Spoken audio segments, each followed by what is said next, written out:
राजस्थान के रेगिस्तान के बीचों बीच एक पुराना किला खंडहर बन चुका था।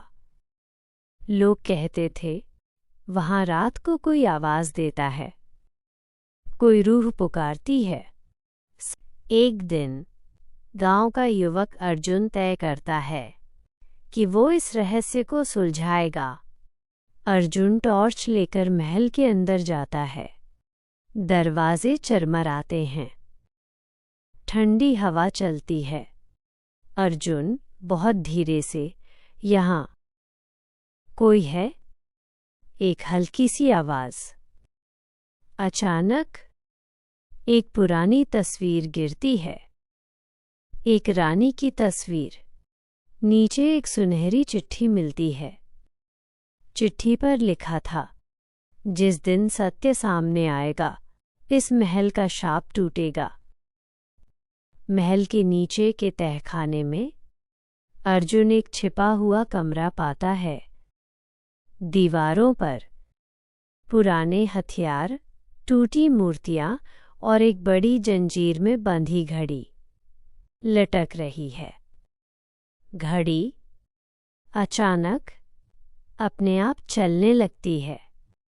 हवा की आवाज, रानी की परछाई दीवार पे दिखती है।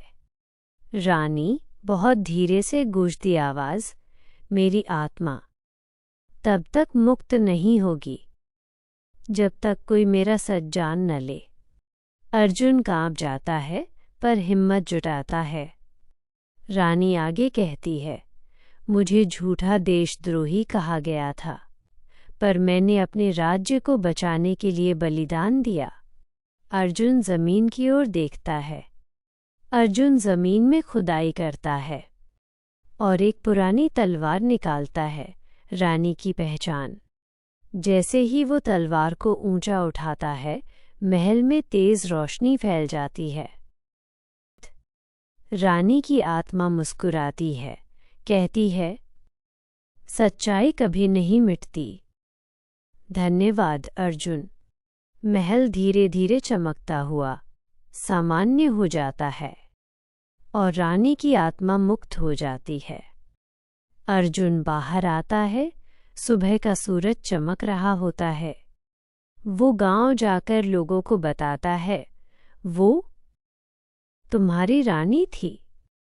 हर खंडहर में एक कहानी छिपी होती है, बस किसी अर्जुन की जरूरत होती है जो उसे सुन सके। राजस्थान के एक छोटे से गांव में एक मेहनती किसान रहता था। उसकी खेतों में सुनहरी फसलें लहराती थीं।